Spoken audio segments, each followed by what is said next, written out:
So when are the best of times? When are the best of times? Right now. You know, first you must realize that you are asleep. So you can die, so you can be born. You cannot be born until you die. And you cannot die until you wake up. That's what we've been talking about for the last few weeks. And I really honor our Unity Voices and our band and Alan and the various things that sometimes I also come up with. I ask Alan and the group to sing that song today, The Best of Times Is Now. That was the theme song in my first church. If you sit with the words of the song, it says everything that we talk about every week of our lives. I needed to go back to a memory of 1991, of speaking and starting and pioneering my own work, giving out my own flyers at Publix, asking people to please come in to hear new set of ideas. In 91, there wasn't the Oprahism that we have today, all the things on the internet. It was a different world then. And I remember that first week having 67 people there. The next week, there were 7. Because the first week, 60 of the people were my friends. And I'm proud to say most of them still are. That being said, I needed to hear that song today to remind myself, as we're talking about Happy Birthday, Real Me, of the very reason in which I committed my entire life to teach principles to people that are genuinely interested. I needed to get back to remembering that fire that I really feel about the people that are genuinely interested in investing their time and their talent and their lives, and not only their lives being transformed, but that they can die so they can be born, so they can die so they can wake up.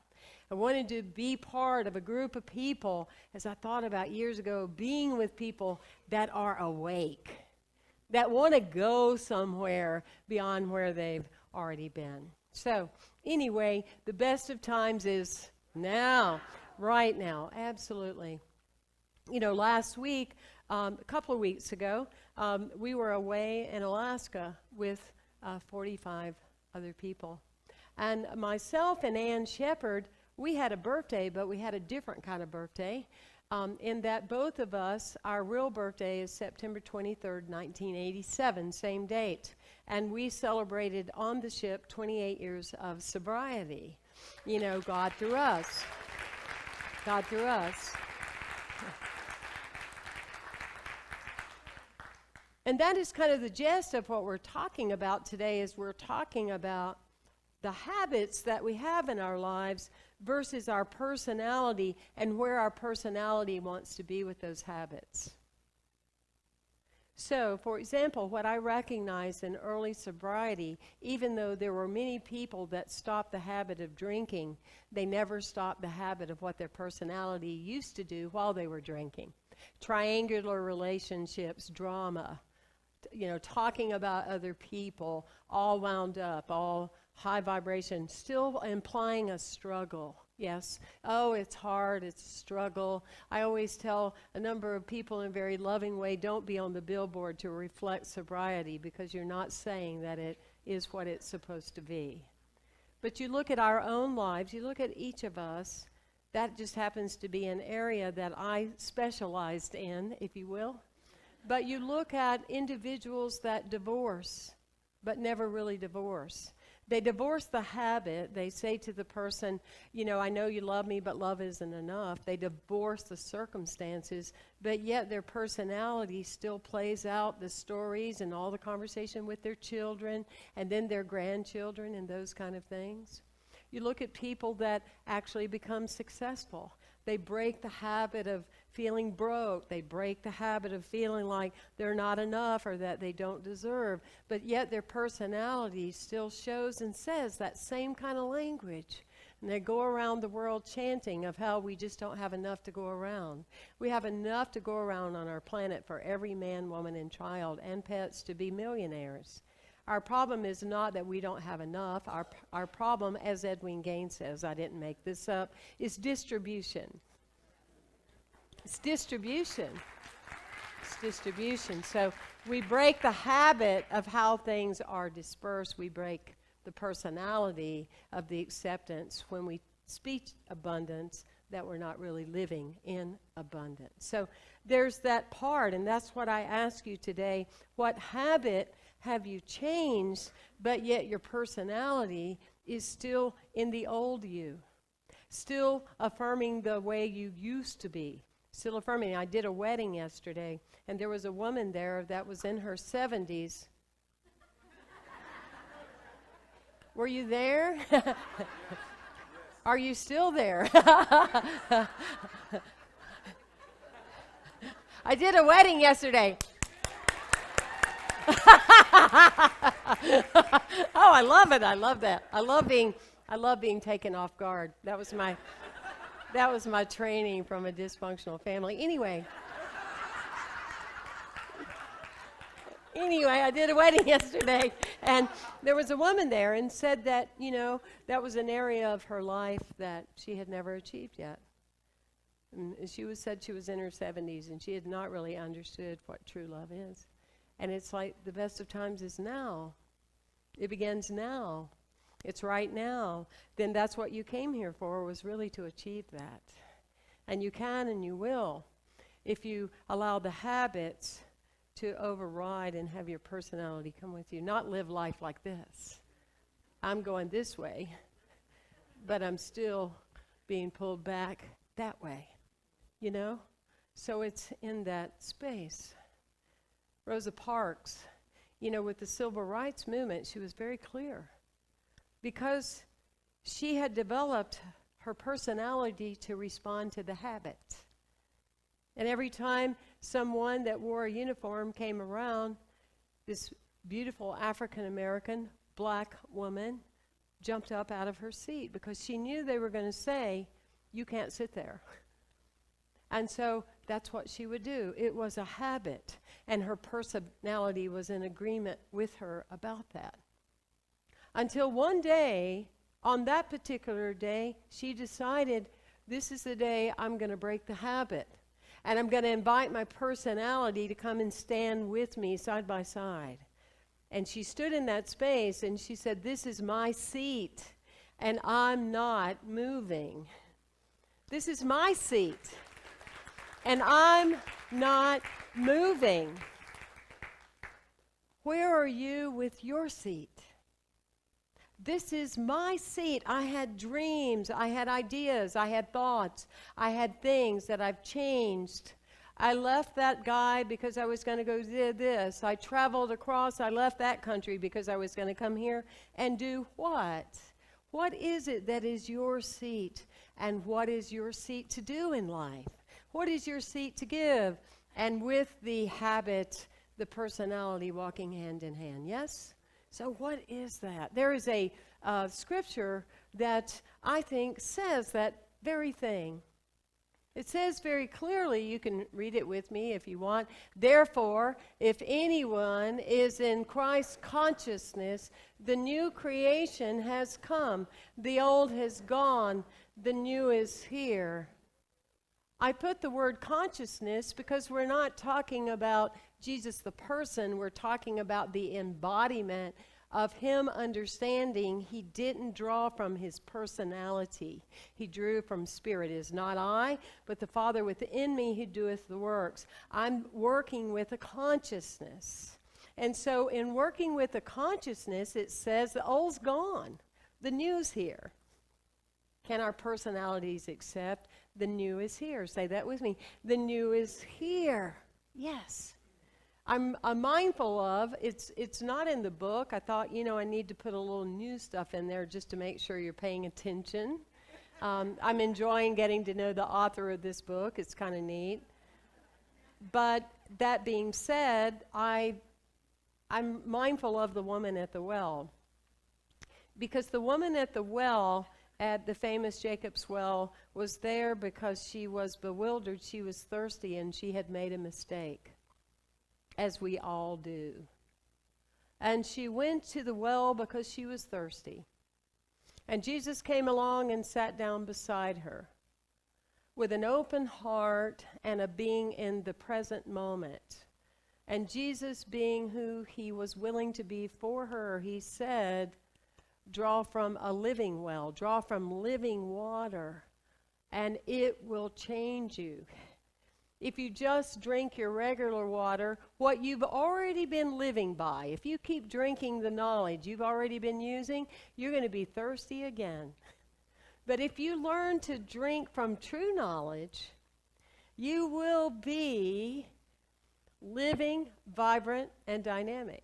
And Jesus, being the shaman that he was, the healer that he was, the open-hearted person that he was, he could hear her energy. He could hear her pain. He could hear her sorrow. He was well aware of what her past had been when he said, bring your husband. I'll talk to him. She said, I don't have one. He said, well, you've had 5. Well, how did he know that?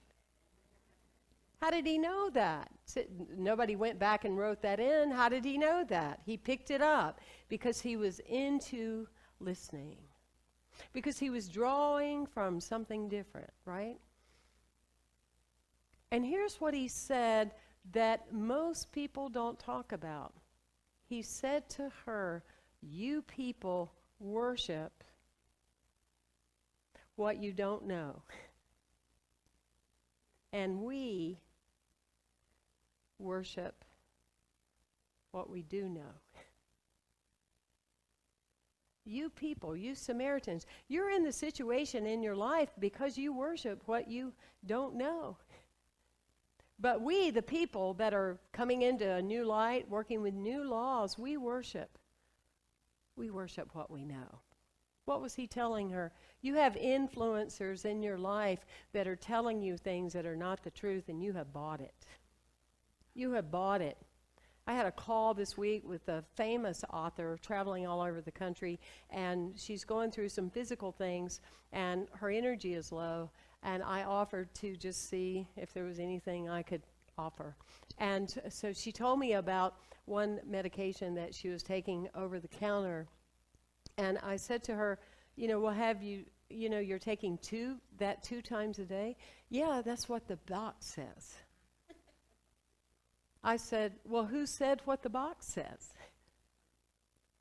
Well, that's what the box says. Well, you're not a box. So have you muscle tested to see if that's for you? Who said? Who said? And that's what the message of that story, the woman of Samaria at the well, is saying. What are you working with that you're worshiping about what you don't know that isn't you? That's why the value of new thought and unity is so powerful, so profound, because we're working with what we know. There's one presence and one power. There's a law that's always working, even for the people that say it isn't working. It's working for them by not working. There are people doing weddings. We are working with what we know. We are working with what we know. It's hard sometimes for people to get that. We're not working on what our daddy said, what the Bible said, what the preacher said, what the school teacher said. We are working with principles that are bound. They are scientific. Physics proves them. Science proves them. Life proves them. They are unwavering. They are immutable laws. They work every time if we work them, in any area of our lives. But it requires us to have our habit and our personality step fully in, fully enrolled, yes, fully engaged, fully knowing that experience.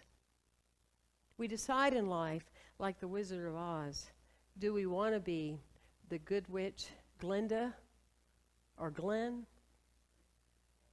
Or do we want to be the melting witch? Which one do we want to be? We want to be the good witch, that we go around with our magic wand and we put magic on the news, we put magic on our family and friends, we put magic on life. Do we want to do that? Or do we want to be the melting one on the side? Do we want to be the victim of the circumstances? Do we want to say that certain things don't work, even though we've never worked it? Even though we never worked it. When you really get deeper into life, it's when you work the things that you doubt. And you keep showing up in that doubted energy, and you prove to yourself, wow, it does work. It does work. Do you think I would have given all the years of my life to talk about something that doesn't work? Do you think I would stand up every week and say, if you do this, your life will change? The generations after you will change. Do you think I would do that so I can do karma for making something up? Absolutely not. Do you think I would talk to you about tithing in a way that will work for you if you'll work it? Do you think I would say that just for a lofty idea or ideal, or ask you to do something I haven't done myself? Absolutely not. I don't talk about things that I haven't worked with yet. I know some leaders do, I don't. I stick with what I know. And this is my seat. Okay.